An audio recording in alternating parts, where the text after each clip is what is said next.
is just going to give an introduction about cadCAD, which is the tool that we're discussing today. And he's a research engineer from BlockScience. Hello, everyone. My name is Markus. I'm a systems control engineer based in Brazil. I work at BlockScience, doing some working on internal research, some client projects. And for the past year or so, I've been closely involved with developing cadCAD, acting as sort of a subject matter expert and working with the developer, Joshua Jodesty, on developing the package. So cadCAD, the short answer is that cadCAD is a Python package targeted at modeling and simulating complex systems, right? So the idea is that once you have a model of your system described in a way that cadCAD the way that cadCAD expects it to be described in, you can do Monte Carlo simulations, A/B testing, parameter sweeping, of the system in order to understand how it responds to different assumptions, right? Be it assumptions regarding the user behavior or parameterization or internal policies of the system, anything you want. It's general enough that it can cover a set of basically any different industries, but it has mostly been used in the crypto space by projects that became familiar with it during the beta period, because it's the kind of field that leads to complex systems often, right? Because of the economies involved and the openness of the systems. So that's the not so short answer to what is cadCAD. We'll dig deeper into during the AMA. Awesome, thanks so much, Markus. Cool.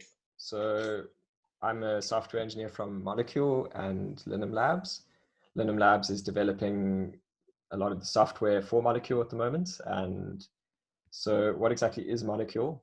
So at the moment in the pharmaceutical industry, the pharmaceutical R&D process is very costly. It's not very efficient and it happens behind closed doors. So your big sort of monopoly pharmaceutical companies take on a lot of risk, and a lot of the times the success rate is very low, and your incentives for developing drugs are mainly profit driven, which is also something that, the common stack is sort of aiming to work on. And so what we're doing with Molecule, with the Molecule Catalyst, which is what the sort of initial launch of our project is, we're creating a crowdfunding, open collaboration and data sharing platform. So we're trying to move traditional IP developments and pharmaceutical innovation from sort of siloed pipelines to a more open R&D marketplace and ecosystem. And this is kind of where complex systems comes into it, because we're moving from what was a stale linear system to a more dynamic complex system. And we need to apply more rigorous system design and modeling because of that. So we've got a page called catalyst.molecule.to, which you can go to sign up to find more updates. We're going to be launching in roughly about a month, I think towards November. We've got the initial web app up and running with all the contracts and the modeling we performed. And here you can see a few screenshots from the app. So yeah, looking forward to launching that soon. Cool, we're going to move on to the AMA. So we've been collecting questions from Twitter and the Google form. You're welcome to stop us and ask questions as we go, but there are quite a few questions, so maybe better to leave discussions for the end. So here's the first question, which Markus is going to start with. Cool. So I'm going to go ahead and answer that question along with the next one. So I'm just going to read this one before we move on. What are the steps required to go from an idea of a governance system to modeling and simulating it in cadCAD? And then the next question, which sort of has a similar answer, is if I intend to use a triple bottom line to measure organizational performance, can this be simulated using cadCAD? And the short answer to both questions is yes, both of those things can be simulated using cadCAD. And the process for that is basically the same in both cases. You have to start by describing your system in a way that it can be modeled, right? So we start every process, every project like this, we start by establishing what the system requirements are, and then translating that description, those system requirements that are described in natural language, translating that into mathematical models that can then be implemented in cadCAD. So we like to use some diagramming language that we came up with. If we can move to the next slide, please. We have an example there. Oops, sorry. I thought I had it there. Well, it's okay. I'll post it to the notes.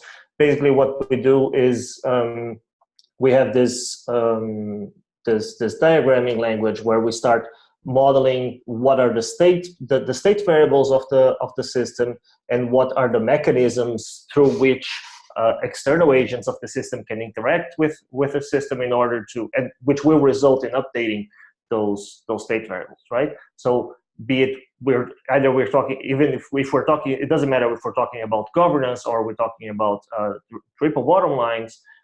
It all boils down to what are the state variables that represent those things that we care about in the system, and how do those things evolve in time? What makes those things change, right? So if we're talking about governance, we might be thinking about something like conviction voting or other voting mechanisms, and there is sort of this interface between the system and the users that allows the users or these external agents to interact with that system, right? And then from there we start collecting some key performance indicators on those, based on the state variables of that system, in order to be able to compare different simulations of the same let's say system with slight variations, right? So if we're doing an A/B testing or parameter sweeping, we're often not interested in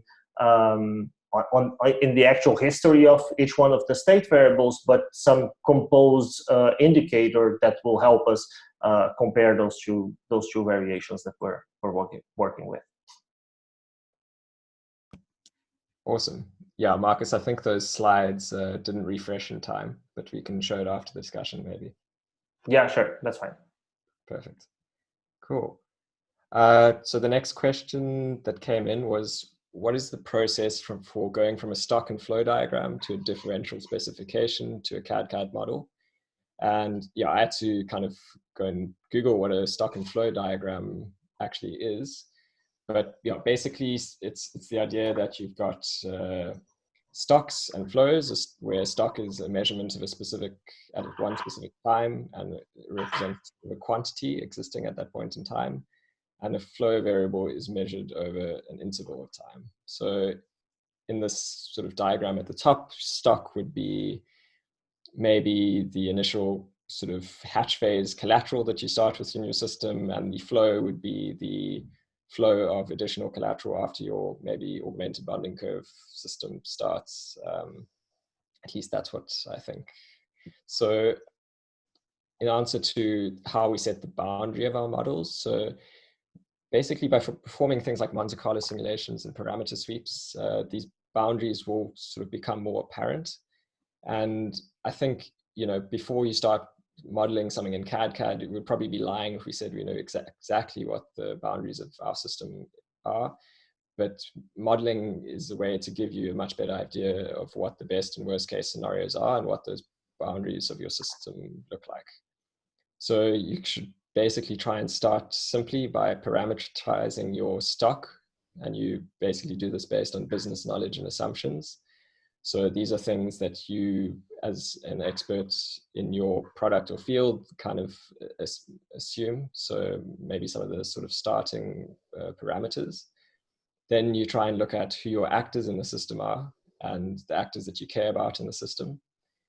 So these are people interacting with your system, maybe different components within the system, and any external influences as well. then you take your flow diagram relationships and see if you can represent them maybe as a network X graph, if that makes sense. So often these diagrams can be pretty well represented in that way. And then you can slowly start drilling down and simplify the relationships to sort of step-by-step logic, where as you go along, you have a more simplified relationship. And yeah, I mean, often the system itself is complex, but each of the components won't necessarily be. And then you use your policies as the glue and driving processes. I think the next question is for Markus. And also I think, Markus, if you have anything to add to this, obviously go ahead. No, that was great. We can move forward. Cool. If anybody's confused, the diagrams that we make often that you'll see on like the community.cadcad.org, they have diamonds in place of flows. And I put some note in the chat, but basically I've been like abusing the notation from the traditional dynamic systems, sort of Sturman style stock and flow diagrams like we showed in the slide, by sort of trying to shift the focus away from passive flow in the direction of active sort of state transitions as a result of agents using mechanisms. So if you find it a bit confusing, what I generally advocate is learn the syntax that's sort of the textbook syntax, like what we saw in the slide.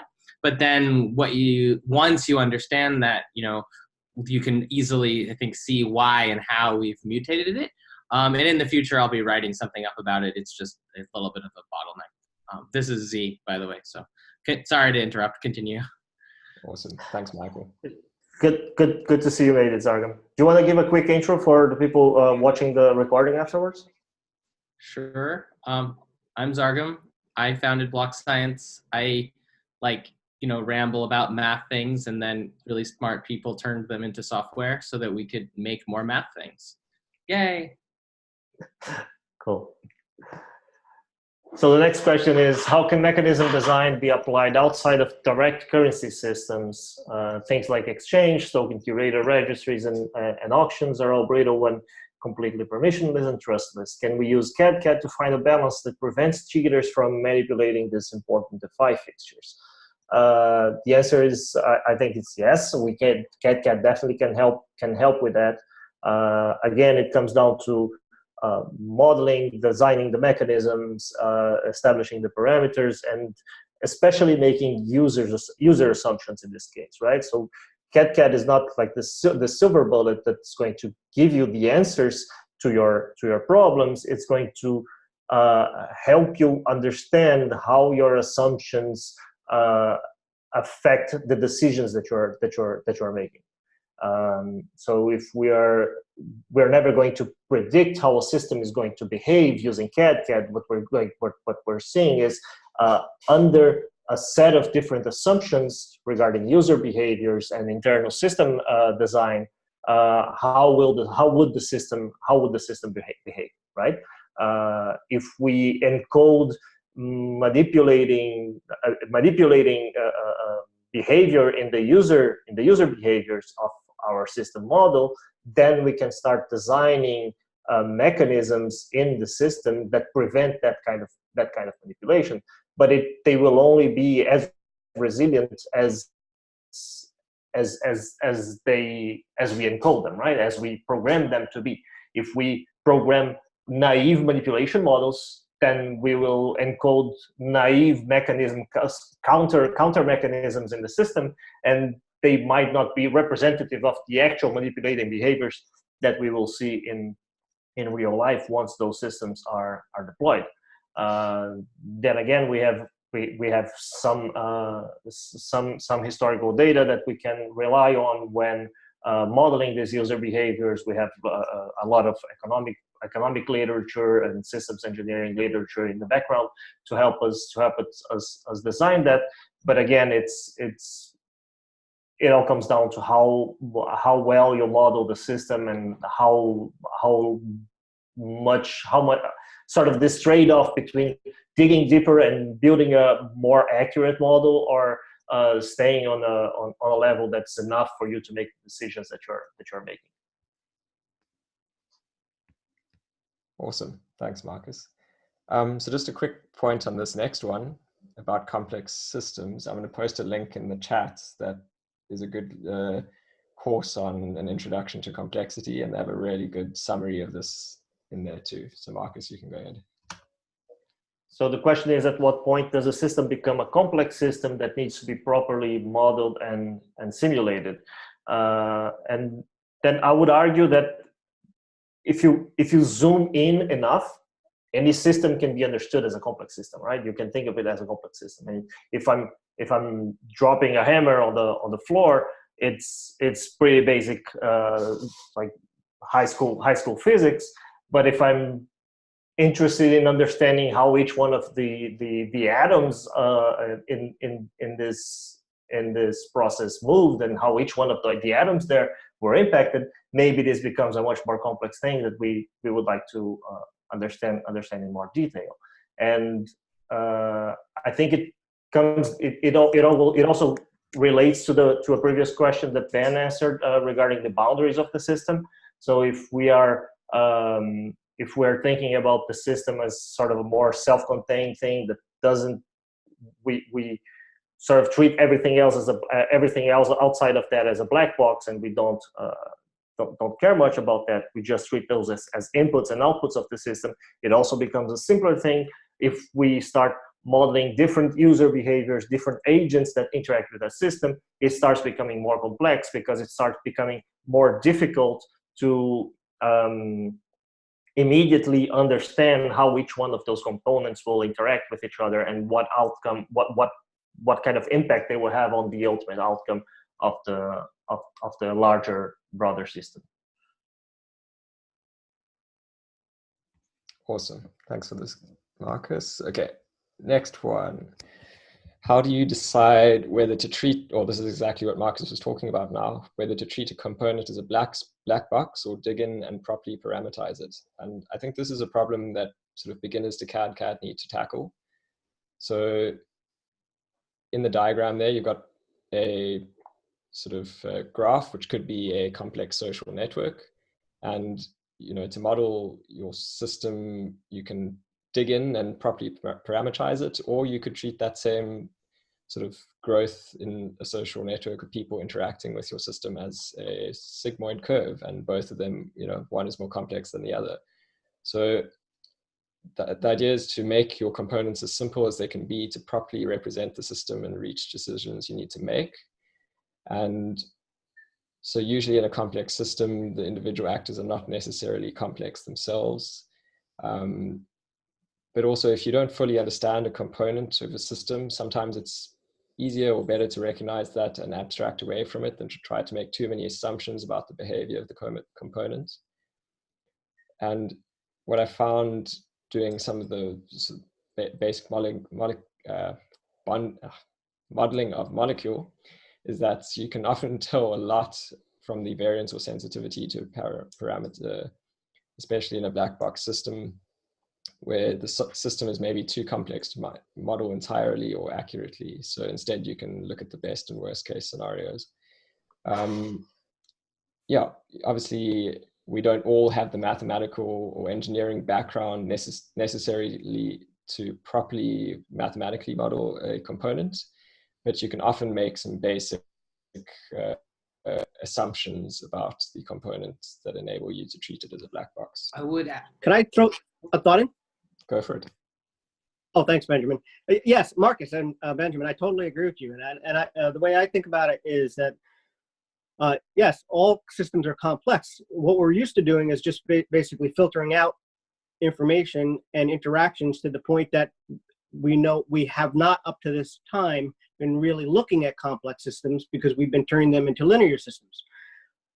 The complexity arises, primarily at the interactions, right? So if you spend a lot of time looking at how the interactions between state changes, actors, all different parameters change and evolve, that's where your complexity is going to be. Yep, I agree. I'm going to throw in a point I think that might help people too, is that it's important to be clear about what question you're trying to answer. So every model is a perspective on a problem rather than a sort of, you know, perfect representation. There's like, it's always some sort of zooming in, zooming out, choosing the boundaries, etc. And so what you need to remember is that your representation's goal isn't to be right, it's to be useful. And usefulness can come in the form of not just abstracting something, but potentially just doing boundary tests, kind of like what Ben was discussing. Like, there are cases where you can just say, well, here's a worst case scenario analysis, or here's a, you know, construct that you use to run a test to answer a question. And so it's totally okay to not represent something even in the fullest fidelity that you understand if that extra detail is not actually helping answer the question at hand. And so that's just a quick check, is always use the simplest model that's sufficient for the questions you're asking. Ideally, you know, there'll be some complexity, some interconnections. That's why you're modeling, but you don't have to add complexity just because you can. Great. Oh, could I throw in one other thing that might be really helpful for folks getting started? Yeah, so it's interesting. So when we talk about boundaries, you know, one way to think about that is in terms of, you know, the boundaries of a variable, right? But I think that that would be thinking that could lead some people a little bit astray.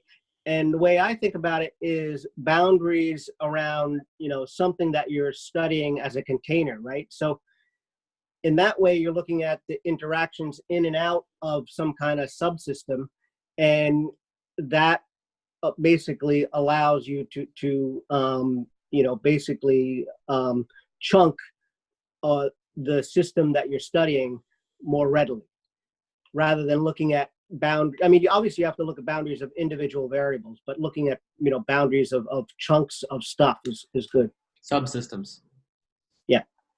Great. Thanks, Brendan. Yeah, it's great having all this discussion come out. I think, yeah, let's move on to the next question. So Markus, this one's for you. So the question is, what are the new features I would most want to see added to cadCAD next? I'm particularly excited about things we've been working on. Joshua Jodeci, like I mentioned, the developer, the main developer in cadCAD, has been working on a version that will have native support for distributed computing. So we're talking about performance gains. That will help us a lot when designing and modeling really large simulations, something we have been struggling with. Something that I would also like to see us as a community sort of build on, in terms of, it's not so much features but more of a sort of best practices, are ways around this until that's more broadly available, because again, it's distributed computing, right? It depends on cloud computing and things that not everyone has access to. So sort of standardizing the ways around performance bottlenecks with data streaming and data reading, data writing is also something I would like us to see explore a bit more. Yeah, that's awesome. I think those are all features we're looking forward to seeing. I remember a few people in the group sort of not knowing how to deal with large data sets and storing that data and accessing it for things like CPU on a CPU versus GPU and RAM use and various other parameters. Sure. So yeah, there's a lot of upside for people building out reference models that use different features from the data science aspect of the Python ecosystem. We built it in Python for a reason, to enable that, but up until this point, we've just done what we need to do. But as the number of users and their use cases grows, you'll see lots of opportunity for people to take advantage of those synergies, and I'm hoping to see that just sort of find its way into the community forums and whatnot, so that people don't have to reinvent the wheel with those interconnections with the data science tools as Python. Yep. Awesome. Yeah, the community cadCAD discourse channel is a great place to go and discuss these things. Cool. This one's for you, Markus. So the next question is about user interfaces to cadCAD other than Jupyter notebooks that would allow non-technical users to explore model scenarios and get a feel for system dynamics. This is something that we have been working on at BlockScience. You can see the common stack models, for example, in the form of web apps, where you can just go to a website, set some of the parameters or some of the assumptions that you as a user or of the model are inputting, and then in the background a cadCAD simulation runs and returns the results, right, as graphs. There's a link in the comments there, the augmented bonding curve design. Everyone can check that out. And that's something that we've been working on for some clients as well at BlockScience. So at the end of the modeling phase, and once we run the experiments in a Jupyter notebook, we might also develop a web app so that the user has a cleaner interface for them to sort of play around with the assumptions and have different and sort of look at the different possibilities and the different results that the simulation might yield. I think that's what we have for now. Yeah. Okay. Following on. The next question is, would there be easy-to-use templates for governance in economic systems people can just take and customize for their markets communities? And I surely expect that yes, that we will reach that point in time. We have some of that already with the sort of trying to build on that with the augmented bonding curve and the conviction voting mechanism, the models, the three-sided market models, things that are in the GitHub repos, like the cadCAD tutorials and the common stack repos. But the idea here is that one of the fundamental things about cadCAD, I think, is that once the whole community that uses cadCAD will be able to draw from these different projects that have been using cadCAD to model their own system and start to just pick those components up and use them as components in their own systems, right? Sort of like as plug and play as possible. Just get a lot of reusability from this design. We have been working on that. The common stack is a key player in that, and I hope the whole community starts building this as open source so that we can, again, like Zargan was saying, not have to reinvent the wheel every time. Awesome. Yeah, there's some great resources on GitHub and all the various channels. I think we've got some links to them at the end as well. Here we go. This is the question. So what cool things have been modeled in cadCAD, and what is the best way to find cadCAD models to fork and work with? Is there a central repository, or do we just search cadCAD on GitHub? Again, because this is open, we don't really have we can't really have a central repository. We do have some things in the main repository, like we have the tutorials and the reference models in the main cadCAD repo and the cadCAD tutorials repo that we control at BlockScience. There's I know of the token engineering repo that came out of the Diffusion Hackathon last week. There's the common stack GitHub, of course, that's going to add where you'll be able to find some of those models as well. And then I'm sure Molecule has some stuff that's open source or will be open source as well. So there's lots out there, and maybe we can put together as a community some kind of like a cadCAD awesome list. I know some people have started working on this already. Maybe we can build on top of that and start collecting that in a central repository. But ultimately, we'll have to search cadCAD on GitHub in order to have the full picture. Awesome. Cool. Next question. So what design choices were you able to validate using cadCAD? I think so. When we started modeling the bonding curve that we're using, it's a very basic linear bonding curve. We started playing around with different hatch prices. At the time, we weren't calling them hatch prices, we were calling them Y shifts. And we noticed very interesting behavior based on these changes to the bonding curve that would result in sort of different returns for various users using the bonding interface. And we started using cadCAD to try and balance the incentives between contributors as well as meeting the meeting funding goals and ensuring campaign success. So yeah, we also managed to look at things like the sensitivity of incentive pools to whales. So users coming in with large amounts of collateral and sort of skewing our intended incentive behavior. And also recently started doing some modeling for another company called IXO, where we were looking at a sort of cross-blockchain liquidity interface and looking at and one of the things we looked at there was the stabilizing effect of arbitrage in things like Uniswap pools. And this is something that Markus was also working on, so it was great to see his model come out there and to be able to use some of that.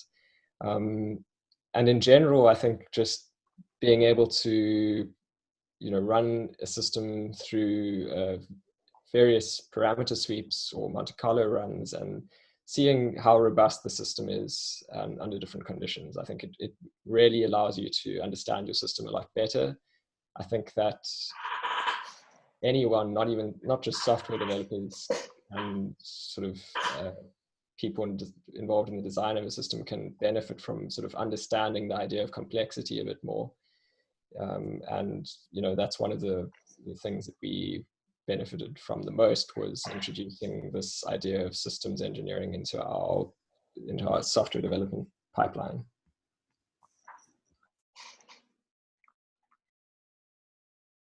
So these are just a few of the outputs that we've sort of had with our cadCAD models. We were looking at various parameter sweeps here, looking at a basic linear bonding curve, a linear bonding curve with different hatch phase prices, and sort of doing a flat 100% collateralized distribution, various things that we've now gone on to implement in the Molecule contracts. We also looked at things like the way that Solidity's fixed point operations, how they affect variance and sensitivity to bonding curve parameters. So we've sort of modeled Unit 256 Solidity in Python/cadCAD. Here you can see a few of the sort of experiments that we ran for looking at the stability of a liquidity pool spot price. This is looking at the behaviors of various users of the system, whether they, and this is a very simplistic sort of two very simple behaviors, either buy and hold or seeking a return on investment. And something as simple as that can have a very big effect on the system, something that we didn't immediately have an intuition about. Okay, so this question was, for Molecule, what was the first or biggest revelation you had after simulating our system in cadCAD? And what's the biggest value add cadCAD has provided in the engineering design ecosystem? I think I've partially answered that already with the previous question. But yeah, I think just understanding complexity in a system, the interaction of different actors in the system, and answering questions that didn't have any sort of intuitive answer, even though sometimes you can make assumptions and think they do have an intuitive answer. So yeah, in general, cadCAD forced us to follow a more rigorous systems design process that everyone can benefit from, and that we missed in the typical agile software development mindset and process, where you creating a user-facing product. Now you've got, basic microeconomic systems that you've now got to consider. And I think, yeah, there wasn't a huge barrier to entry before we started to see the benefits of cadCAD. So I think the takeaway from that is that, you know, when you start using cadCAD to model your system, you mustn't be overwhelmed and try to overcomplicate things. You can start small and immediately see benefits in, you know, parameterizing pieces of your system. And, you know, start with a simple question, try answer it, and build your model up from there. One thing that connects with what you're saying is to actually think of the system as having its own requirements. This is sort of almost like thinking of the whole system as a user. Like there are the users, which are the individuals, possibly multiple kinds of users, because they're often multi-stakeholder ecosystems. But what you end up doing when you bring the systems engineering thinking in is to ask what requirements the system has of itself. And so one of the ways it doesn't break the sort of existing product design paradigms is that it's able to be reasoned about in terms of those requirements, but now you're asking and answering questions about whether the system meets basically self-referential requirements. Maybe that's a little complex for people, but like it turns out we found it's a really effective way to communicate this, like, okay, yeah, your stakeholders all have their requirements, but what is it about the system that the system needs to have be true that aren't necessarily defined in terms of the users themselves? Mm-hmm. Definitely. And I think something else as well is once you put your system into production, or when you get data outputs from a cadCAD model, those do in effect create an agile development loop where you take that data output and improve your model, or you take the feedback from users or the behavior of users and you can feed that into your model as well.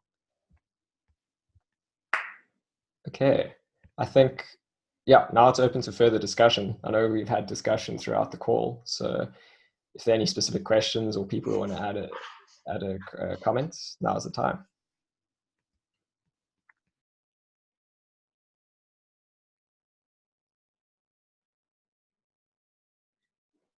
I think we can also look at the chat. I think we've been slowly answering those questions as we go along.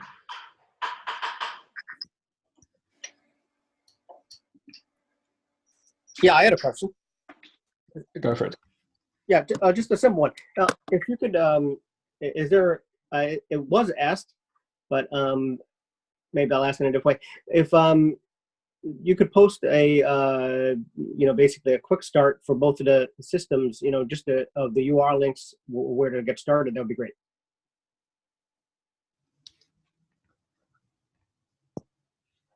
So, yeah, I think if Markus or Michael have a better comment on that, otherwise we've got these links as well. Yeah, I think that the community is the place to start. I mean, all the discussion happens there, and there's a lot of introductory topics in there that can help newcomers.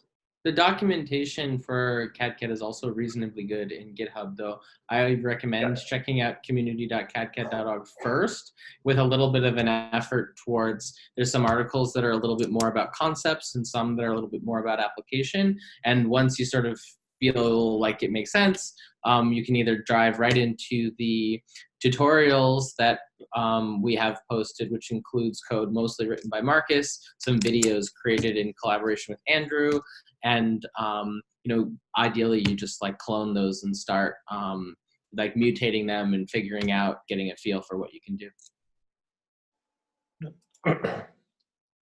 Community.cadcad.org. Yes, that's right. Okay, great, thanks. Yeah, the video tutorials were great and were where I started, and yeah, that helps you start experimenting with the actual, you know, implementation of cadCAD in a Python Jupyter notebook. There's also a pretty cool sort of overview of a power systems use case for it's with a company or entity called Freelio, which is I don't know if you've met Shebnam. She's sometimes in these calls. Her team has made a pretty detailed use case involving sort of community ownership of a local solar like array combined with a battery called a solartainer. And I know they've published some writing about the use case. There's also code because we used it as the launch point for the hackathon. And I think as soon as Colin, who's on their team, is ready to share his code, that'll actually be a really good starting point. You might even be able to see it in some of the code on the community, the token engineering community GitHub, because several projects who worked at the hackathon either forked or used some of Colin's code as a starting point. So I actually think that's a pretty good case, mostly because it's got the descriptive sort of almost business analysis first, and then it dives into his system model. That was Freelio, F-R-E-E. 3 E's.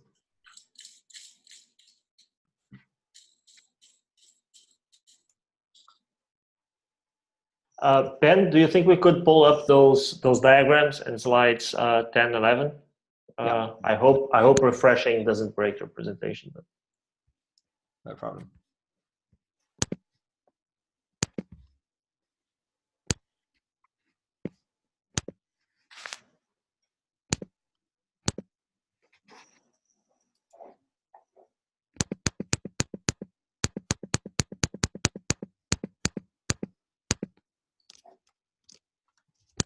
Cool, I've got them up. I'm just going to share it quick.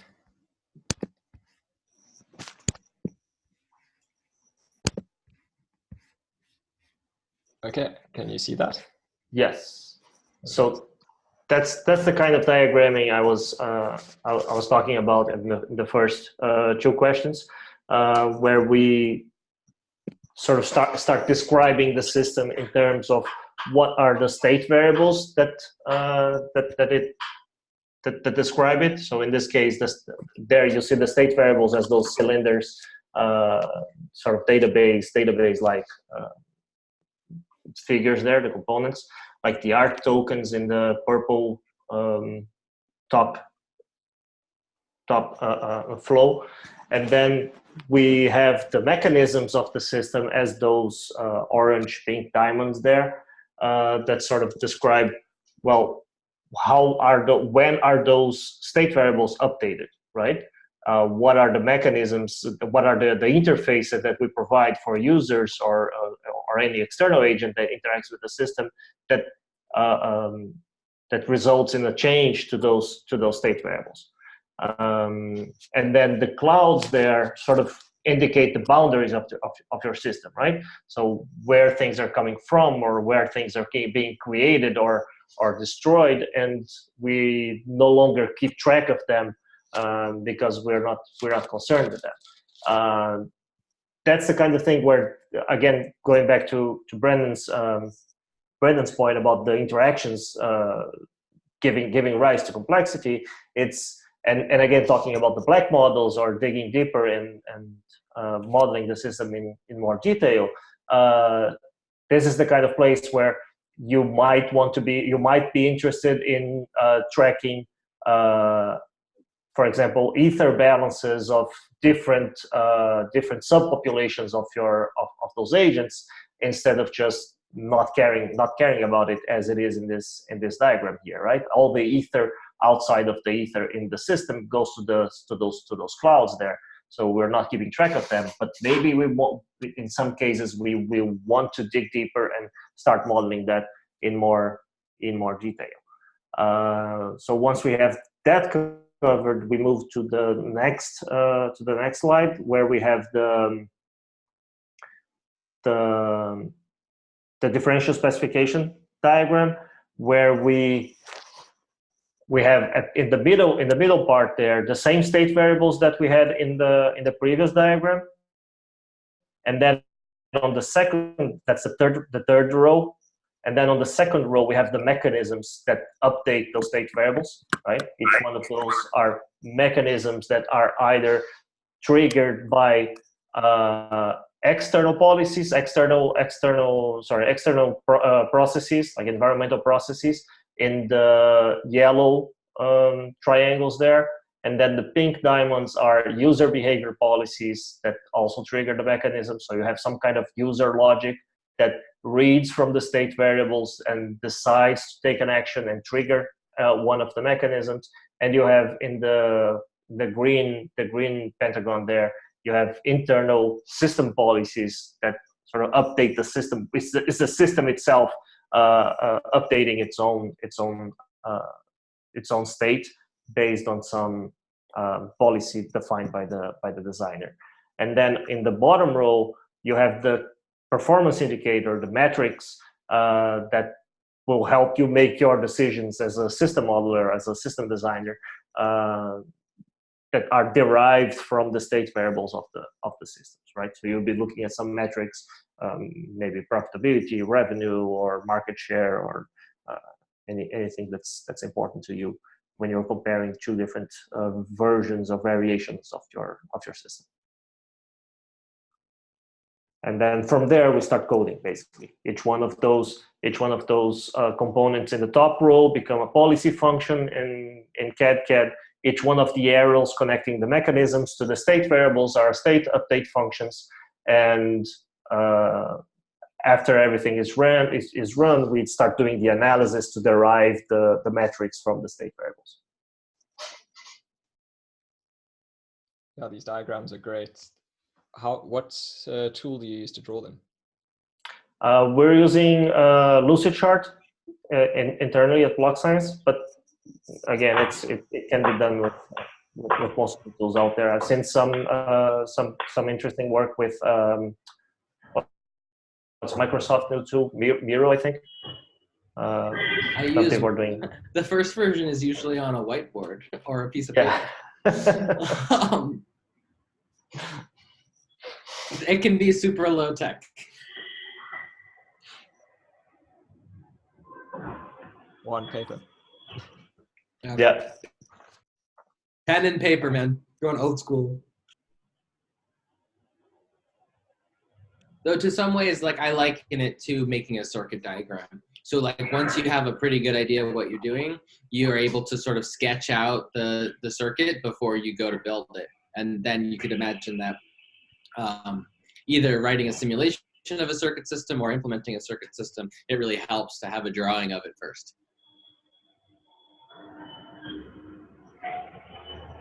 Definitely, and I think that's just one of those, it's just another thing that using cadCAD has kind of introduced into our design flows, you know, first creating a diagram, first working on paper, you know, it's things that you sometimes forget to do. Yeah, great process.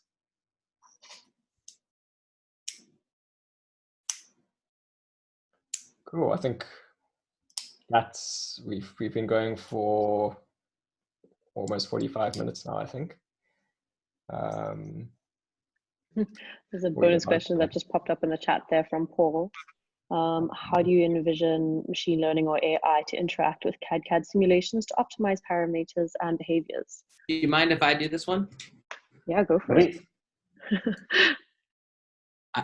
Cool. I don't want to like jump the queue, but so in terms of those are two separate questions in some ways. So when it comes to using it to optimize parameters, you have to be really careful about the word optimize over the word tune, because in reality, optimization is inherently fragile because it tends to mean over optimizing for what you've observed so far at the cost of what hasn't happened yet.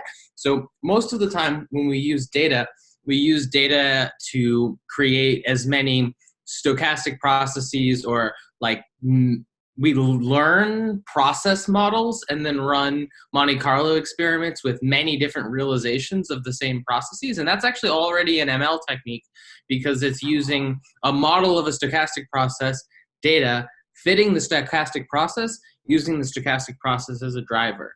Now, if you want to take it from there to sort of the next level of optimization on the parameter space front, you can imagine running big complex simulations with lots and lots of different parameter sweeps, and then using machine learning techniques to detect the sort of precursors to phase shifts and start to really uncover complex sort of dynamical properties. This is something we haven't done yet for the reason that the computational cost of running these kinds of tests is still pretty prohibitive. It's part of the reason we're working on our distributed systems implementation. But even with that, you're talking about running a very large number of experiments under a wide range of conditions, and then using machine learning to essentially detect which sort of parameter ranges and sets or compositions, so multiple sort of multi-parameter sweeps, giving you a sense of which combinations of parameters work well. And while that will work quite well as an AI application, it's always going to cost a lot of computation. And then on the behavior side, this is one of the more common discussions, and this is where you start to look at learning agents. So reinforcement learning is basically just a form of optimal control combined with neural networks. It's relatively common at this point. You would have to basically describe a set of objectives for the agents and then allow them to learn to behave relative to each other and relative to the system using what is essentially a self-training strategy. And that's actually not a crazy leap either, because it's already built in Python. You have access to any of the reinforcement learning tools that are there. We've messed around a little bit with TensorFlow, but we haven't really prioritized building out models in that direction, because we've mostly worked on failure mode testing as opposed to, you know, the strategies that are going to emerge from reinforcement learning, in part because we haven't found that reinforcement learning agents, at least I haven't found, are actually good representations of real behavior. More likely, it makes sense that you can just determine what the worst case scenarios are and actually stress test the system by just directly designing the agents to attack the system. But that isn't saying one shouldn't or couldn't build RL agents in cadCAD, because actually it would be really cool to see someone take that direction. And I'm done, but that's a big question.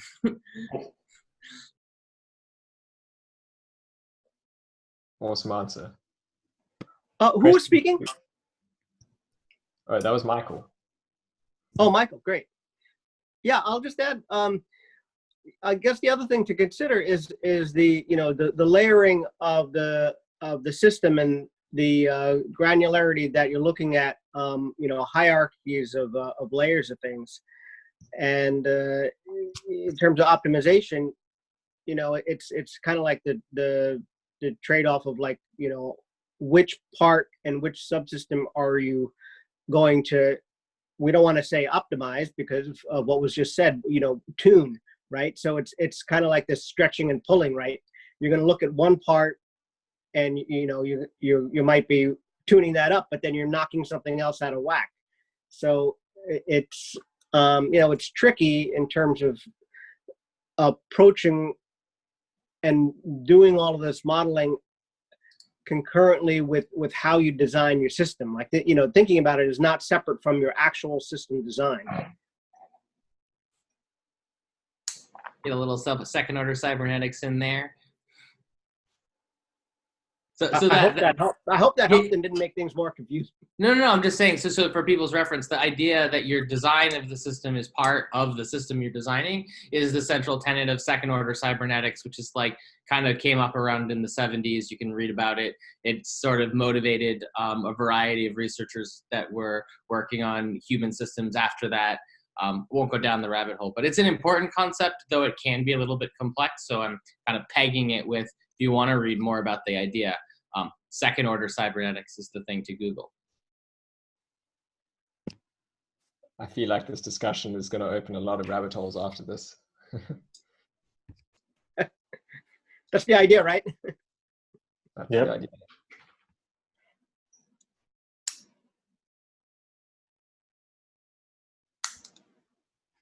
So we have a bonus question number 2. Does somebody want to field it? I'll read it out for you guys. How could real-world data from field tests like community currencies launched by Will Ruddick and Grassroots Economics in Kenya be fed into the cadCAD model to determine whether simulated agent data matches real-world behavior? I guess I can answer again if you guys like, or I can leave it to, I feel bad because I'm not the AMAer, so. Oh, I think it's great to have you on the call, and it's awesome that we're getting such great questions and such interesting discussion towards the end as well. Cool. So in this case, I think that the key here is, Go ahead. Oh, sorry. I just want to say a quick thank you as well to Ben and Marcus as well for all of the questions so far. It's been really great on the call. But yeah, happy to pass it over to you now.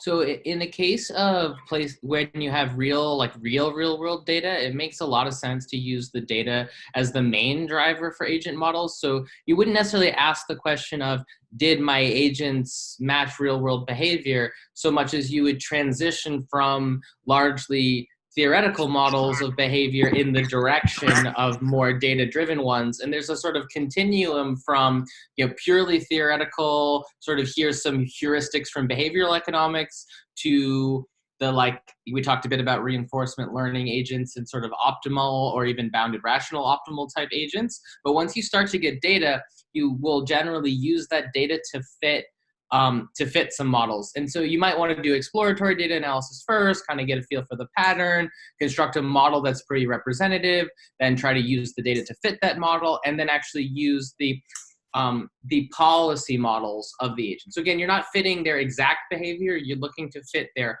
policy. So given the state of the system and maybe some parameters or characteristics of the agent, how does that agent respond and act?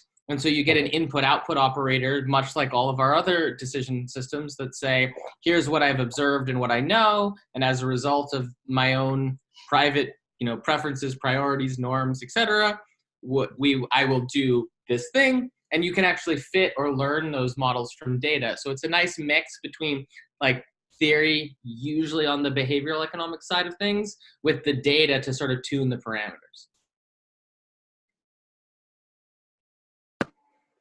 Can I throw something in at that juncture? Of course. Yeah, so I think that's a really interesting way of looking at it. And to that, I'll add, what comes to mind is an example, like say, because the question earlier was about, social dynamics and what do you, or how do you use these kinds of systems to actually make change? So say you wanted to actually, do something where you're going to, get a bunch of people to clean up Boston, and do something like that. Well, you can model from a parameter base, like count the number of soda cans that are picked up, right? But the point said, which is really, really fascinating here, is what happens at the design of at the policy level, right? So if you look at that kind of system as a policy, right? The policy could be like, okay, we want to clean up Boston and we want to do it in, 3 days, and we want to collect 10 tons of trash, and we don't want to have any, bubblegum wrappers on the street, So looking at, how these things are designed at a policy level, I think is a really good, not just granularity, but it's a very interesting design model or method, right? Because a policy is actually not so much in a implementation, right? But it certainly can be, right? But if you think about your design of your system at this policy level, the policy level is almost like an interface, right, between your implementation and your modeling, right? So you kind of have this, but intuitively thinking about things at the policy level, and how you design an implementation of a policy goes both ways. It goes towards system design, but also it goes towards basically modeling. I got a figure for you guys. If you don't mind me sharing my screen, I'll both support and elucidate that with something from a paper that I'm writing with Sherman. She's many of you know her. She's the director of the Vienna Crypto Economics Institute. So this is a diagram that, with great pain, we extracted from our research. I don't know if you guys can see it. We have a micro, meso, and macro level, and we have a bunch of different perspectives on the same core concepts. But what we're basically talking about right now is the difference between sort of the goal setting, the measuring of the goal outcomes, and the actual implementation of the incentives. And when we see these different columns, we're actually talking about these same concepts, but maybe from the perspective of someone who's thinking about economics, they're going to be thinking about measuring these global outcomes, and the policy setting is the institutional dynamics, the institutional economics, and the actual micro foundations are, at least in the crypto economic setting, these protocols that are implementing certain incentives, certain outcomes. And when we view this from the design perspective, what we're really talking about is sort of the performance metrics that are measurable over the system versus the targets for those metrics versus the properties that we actually assert when we, design and implement. We actually implement our design. So I don't know if that is helpful. Hopefully it's not making things more confusing. If it is, please tell me so I can change it before we submit the paper for publication.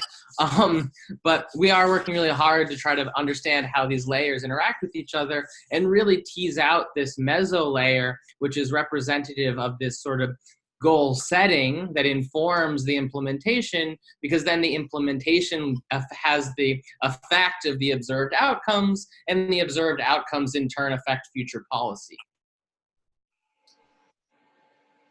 I think that's a very useful table or idea. Looks very cool.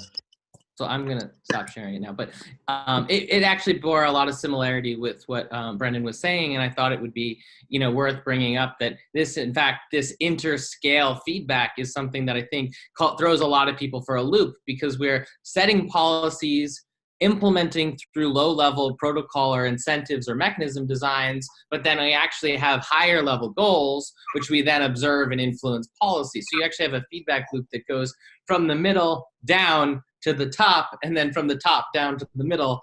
And without the teasing it out a bit, it can be hard to see the relationships between your decisions about what to incentivize, the implementations of those incentives, the effective outcomes, and so on. That was awesome.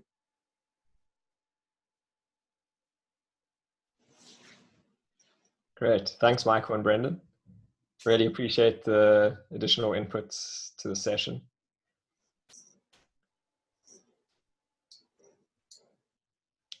I think it's probably heading towards supper time now. So I don't know if there's any more closing comments.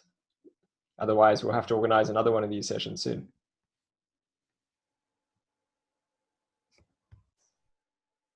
I think there's one more bonus question if somebody wants to field it, and then we call it. I'm watching the chat.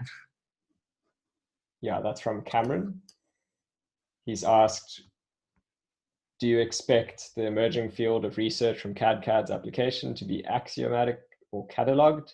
In other words, if there was a singular collection of knowledge as a result of this collaboration, would it be a set of axioms or theorems, or a catalog of related phenomena and measures? I think, Michael, you're welcome to take this on, or Brendan, or whoever else. I'm happy to. I'm going to answer actually that I don't actually think I would approach it as either a set of theorems and axioms or as phenomena and measures. I actually view it as more, I don't know if this is the right thing, but like, I think of it very epistemologically. So I view cadCAD as a way of merging a sort of theoretical basis, which is axiomatic and theorem-like, with a computational sort of experimental process with the observation. So each one of those things, the theory, the computational experiments, and the empiricism, provided unique perspective on the phenomena of interest, and that the main output is actually the ability to marry the three into a multi-perspective view on the systems that leads to sort of more predictable, more useful outputs for people.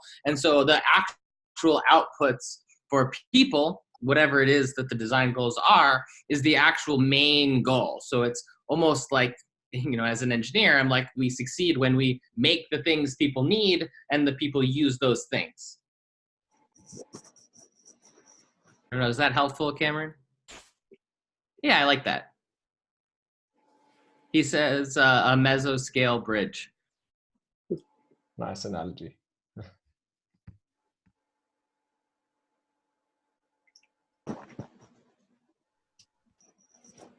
Cool.